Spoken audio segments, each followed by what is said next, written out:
Hello, I'm Jonasz Rewiński. Welcome on board the Eastern Express, and as always, I hope you enjoy the journey ahead.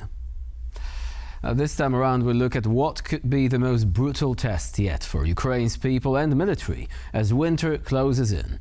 It's been almost 3 years since Russia's invasion began, and this winter is shaping up to be the coldest in more ways than one. With Russia's attacks specifically targeting Ukraine's already strained energy infrastructure, this season isn't just about surviving on the battlefield. It's about surviving in homes, in cities, and on every front between those. So first, let's take a look at our report to find out more, and later we'll be going into more details on Ukraine's current situation. Ahead of the upcoming winter, the problems for Kyiv are mounting. While it is uncertain whether North Korean troops have already been deployed to the front lines in Ukraine, Seoul does not rule out the possibility. The relationship between Russia and North Korea is fundamentally changing into a blood alliance, and in this process, the two countries are exchanging support to strengthen their mutual defense capabilities. South Korea is now considering sending some of its troops to Ukraine as observers to analyze the expected deployment of North Korean soldiers. For Kyiv, the situation is crystal clear. The war has entered a new stage, and it's time for the West to allow Ukraine to strike deep inside Russia with Western long-range weapons. I think the North Korean soldier, this is escalation, not from our side, from the side of Russia. In response to the ongoing challenges, Kyiv is also moving to recruit an additional 160,000 soldiers into its army. The revelation of Pyongyang's troops' deployment and Russia's ongoing efforts to capture Donbass paint a rather gloomy picture for Kyiv. But the intensity of the fighting may soon subside, as for the third time in this war, soldiers prepare for the coming winter. And now, as always, it's time to explore the issue in greater detail. So let's begin with the big picture, shall we? Russia has been systematically targeting Ukraine's energy infrastructure for months now, taking down everything, from power stations to electrical substations. For the Ukrainians, this isn't just inconvenient, it is life-threatening. Winter temperatures in the country drop below freezing, so when Russia takes out a power plant in a city like Kharkiv, for example, that's not just a single building knocked offline. That's thousands of homes, hospitals, schools, and local businesses struggling to function or simply survive without reliable heat. Now, if you're thinking, can't Ukraine just defend these plants? Well, the answer is a complicated sort of. Ukraine's air defenses are heavily focused on military targets, not power grids, which leaves a massive vulnerability. Imagine trying to defend a small target in a massive, unguarded open space. Only this time, that space is an entire energy grid spanning a country, and a big one at that. It is, in other words, an infrastructural nightmare. And while a nuclear meltdown isn't likely, Ukraine relies on nuclear power for 70% of its energy, one of the highest levels globally. So those plants may be safe for now, but they can't keep everything running if the connecting substations are systematically targeted by the Russians. However, the fight isn't only on the home front. Ukraine's military, its troops, its supplies, and defense industries all need power to keep running too.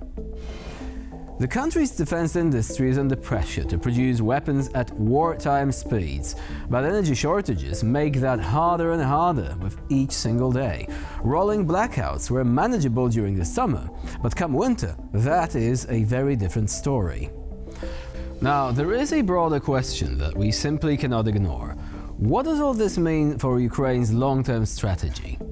Recent months have shown the limits of Ukraine's advances in certain areas, such as Kursk, Bakhmut or Donetsk. Russian forces, despite staggering losses, have slowly inched forward in parts of eastern and southern Ukraine. Ukraine has boosted recruitment to hold the line, but the truth is, this war has become a battle of attrition. Even if winter slows both sides down, Ukraine is feeling the squeeze from all directions. The question is whether that resolve can hold through, or if the cracks in support, both at home and abroad, will actually begin growing wider and wider. Winter is a season of waiting, but for Ukraine, this one may decide its future. And not just for this war, but for generations to come. This winter's fight is for every street light that goes dark, every factory that shuts down, every surgery room that faces a blackout. So as Ukraine braces for this test, one thing is certain: this winter will be a cold reminder that freedom isn't just fought on the battlefield. And now here to shed more light on this story is Rostislav Khotin, Senior Editor at Radio Free Europe's Ukrainian service. Hello and welcome to TVP World. Hello. So this is a difficult period for Ukraine. Ukrainian forces are feeling the strain of attritional warfare, but there is also the question of infrastructure. Do you think Ukraine can actually make it through the winter this time, given that Russia continues to use the tactic of essentially directing its missile barrages against civilian targets, including energy infrastructure of Ukraine? You know, Russia continues to target Ukrainian infrastructure, especially civilian population, and also they target the apartment blocks, other civilian infrastructure. But strangely enough, recently, the Russian attacks on Ukrainian energy infrastructure is weakened. They are not numerous anymore, as used to be during summer period. And also, strangely enough, Ukrainian attacks against Russian oil infrastructure, oil refineries, oil depots is also down in numbers. So there were speculations that with the mediation from Gulf states, Qatar, and others, there are ongoing secret talks between Ukrainians and Russians to limit strikes against energy infrastructure in both countries.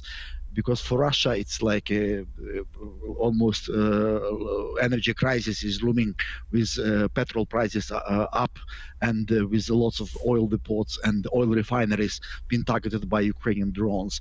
And Ukrainian civilian population will face very harsh winter if Russia continues to target energy infrastructure of Ukraine, especially electricity targets. But we don't know whether these talks are definitely on. We don't know this. The Ukrainians denied that there are secret talks with Russia mediated by Arab states, but we don't know. But the Russians have denied it as well, didn't they? I think the Russians have denied that any such talks are underway.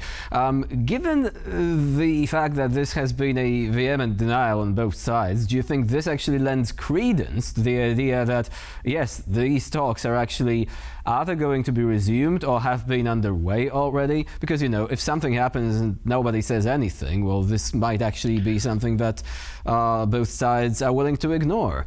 But a denial in the world of diplomacy sometimes can be interpreted as, well, the sort of tacit confirmation. There might be initiative from the Gulf states, from Qatar. There might be initiative, but we don't know whether Ukrainians and Russians have agreed to it. Maybe because of this initiative, maybe because of request, I don't know, from Ukrainian side or possibly from Russian side, because Ukrainian population got used to difficulties, especially during winter period and summer, with cut-offs of electricity, with blackouts. So it's not something unusual during this Russian aggression. But in any case, there might be some kind of not direct talks, but mediated via Gulf states. What we know for sure, whatever there are talks or no talks, will Russia strike Ukrainian energy infrastructure during winter or not? We know for sure that this winter will be one of the harshest of 3 winters of this great war. So Russian aggression against Ukraine. It is a difficult time for the Ukrainian forces on the front line as well. There have been reports that the front line in Donetsk might be on the verge of collapsing. So what do you think is going to happen now? Ukraine is now toying with the idea of actually calling 160,000 more people to arms. This might be an unpopular decision. President Zelensky might, of course, say, well, it's necessary because we are at war. But what would be the political consequences of that? And also, do you believe that the situation is quite as bad as some outlets are making it out to be on the front line? It's difficult, it's political decision, but it's necessary decision to call up more than 150 up to 160,000 people to arms. Ukraine has no other choice because situation, especially in eastern Ukraine, in the Donbas area, is very difficult. Ukrainian forces were forced to leave Selidovo, to give up Selidovo in Donetsk region, also Vishneve, Zoryane, other settlements there. And now Russians are trying to take over Kurakhove in the Donbas. The thing is with Kurakhove, it's very strategically located because it's just 50 kilometers from Zaporizhia region. And, Russian strategic aim for this year is to occupy the whole of Luhansk and Donetsk regions of eastern Ukraine, of the whole Donbas area. Now they are in control about 80% of it. They want to achieve this by the end of the year. We don't know whether it's doable or not for them, but possibly there were speculations that the further aims will be for the next year to occupy Kharkiv, Dnipro, and Zaporizhia, cities of Kharkiv, Dnipro, and Zaporizhia. We don't know, but these are strategic cities. These are like the creme de la creme of Ukrainian state. And if Russia takes Kurakhove, just 50 kilometers from Zaporizhia region, Russian forces will be. So it's difficult. But we know that during October, the month of October, Russians have occupied additionally 500 square kilometers of the Donbas area of eastern Ukraine. So situation is extremely difficult for Ukrainian forces. And we know that Russian efforts will be boosted by North Korean soldiers who are coming closer to Ukraine, possibly will be deployed first in the Kursk region of Russian Federation, where Ukrainians are conducting their operation. But we can't exclude that they will be also deployed in Ukraine, in proper Ukraine. So this is a difficult moment politically as well, because there are elections coming up in the US. President Biden is unlikely to make any sudden rash decisions at this stage, even if something happens that would actually precipitate such action. Now, do you think that Ukraine, when it comes to the political climate, is going to be better off following these elections at any point? I'm asking this question because we have signals like the so-called Trump-Vance plan suggesting that Ukraine might be compelled to give up territory in order to achieve peace, which of course takes away the Ukrainian agency, which is arguably, one of the worst things that the West could do. But on the other hand, we have the Rheinmetall factories being built in the parts of Ukraine which are, not currently under major threat of invasion.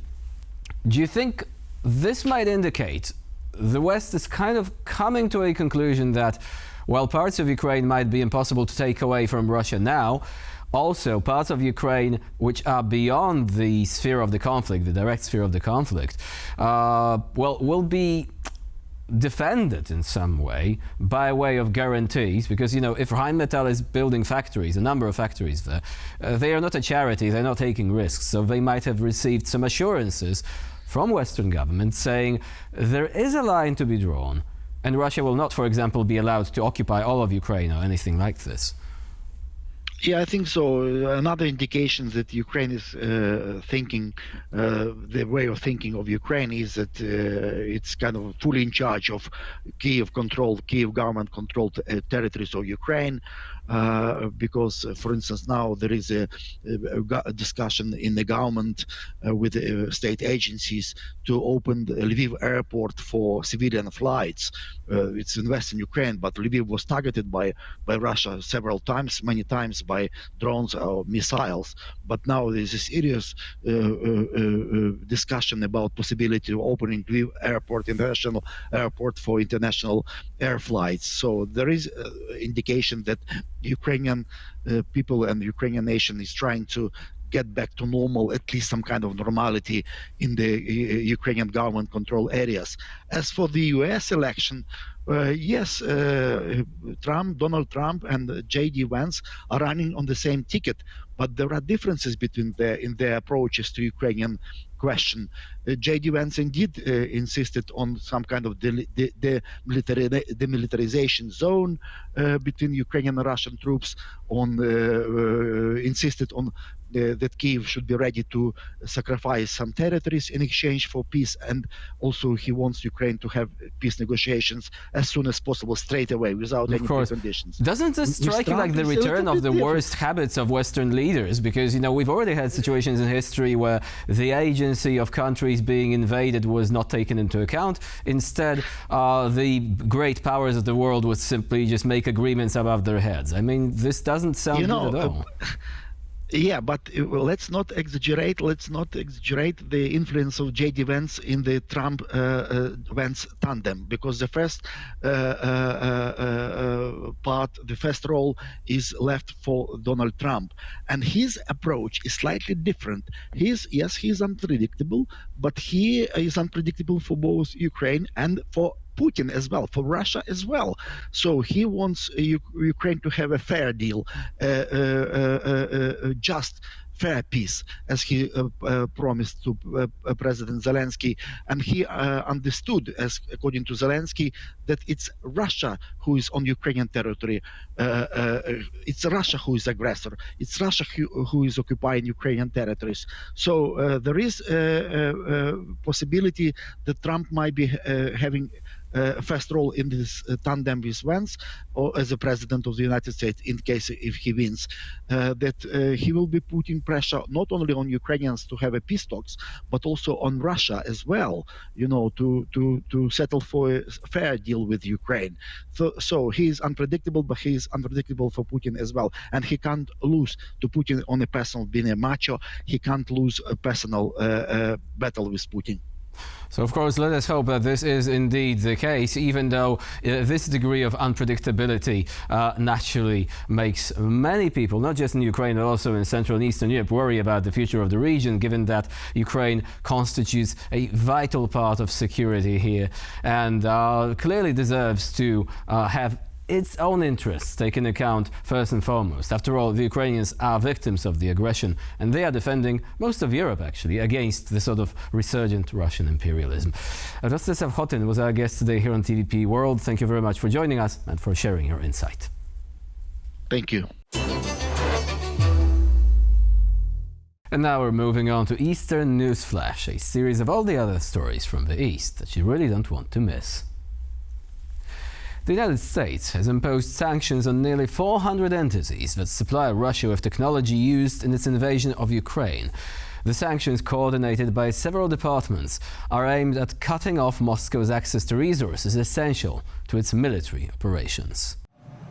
The United States has imposed sweeping sanctions on nearly 400 individuals and entities in more than a dozen countries that it says have supplied Russia with advanced technology for its ongoing war in Ukraine.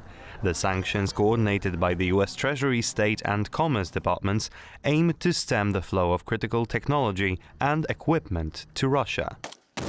This latest round of sanctions adds to a series of economic and technological restrictions aimed at pressuring Russia to end its invasion, now in its third year, and highlights an increasingly coordinated global stance against Russian aggression. Serbia and Belarus have agreed to strengthen security cooperation through joint police and special forces training.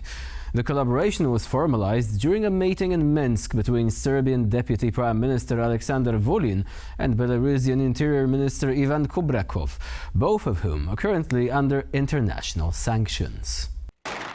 Serbia and Belarus have announced a new cooperation agreement to conduct joint police and special forces training focused on combating terrorism, organized crime and high-tech crime. The agreement was finalized during a meeting in Minsk between Belarusian Interior Minister Ivan Kubrakov and Serbian Deputy Prime Minister Aleksandar Vulin, who is on an official visit to Belarus. Vulin's presence in Minsk follows his recent attendance at the BRICS summit in Russia, where he met with Belarusian President Alexander Lukashenko Lukashenko and Russian President Vladimir Putin, despite European Union expectations that EU candidate countries, like Serbia, limit official contacts with Russia. Belarus remains under EU sanctions for its support of Russia's actions in Ukraine, while Serbia selectively aligns itself with EU sanctions policy. Serbia agreed to initial sanctions against Belarus in 2022, but chose not to support further measures the following year. As winter approaches, Ukraine and Russia have initiated preliminary talks aimed at halting attacks on each other's energy infrastructure, according to sources cited by the Financial Times. The discussions follow months of devastating rocket attacks that have severely crippled Ukraine's energy capacity, leaving the country increasingly reliant on nuclear power and imports from European allies to keep the lights on. The talks aimed at halting attacks on energy infrastructure, reportedly facilitated by Qatari mediators, almost yielded a ceasefire agreement in August, but were halted after a Ukrainian-led incursion near Russia's Kursk region. According to a diplomat familiar with the negotiations, the latest efforts focus specifically on reducing strikes against energy assets, crucially for both countries as colder weather sets in. A senior Ukrainian official has supposedly revealed that both sides have already reduced the frequency of attacks in recent weeks under an informal intelligence-led agreement. Allegedly, a source close to the Kremlin has suggested that Russian President Vladimir Putin is unlikely to formalize an agreement while Ukrainian forces control significant territory in the Kursk region. Moscow, meanwhile, has openly denied that any talks are taking place to reduce the number of strikes. And for this episode of Eastern Express, it's the end of the line. Please stay with us here on TVP World for more latest news and updates. I'm Jonasz Rewiński. Bye for now.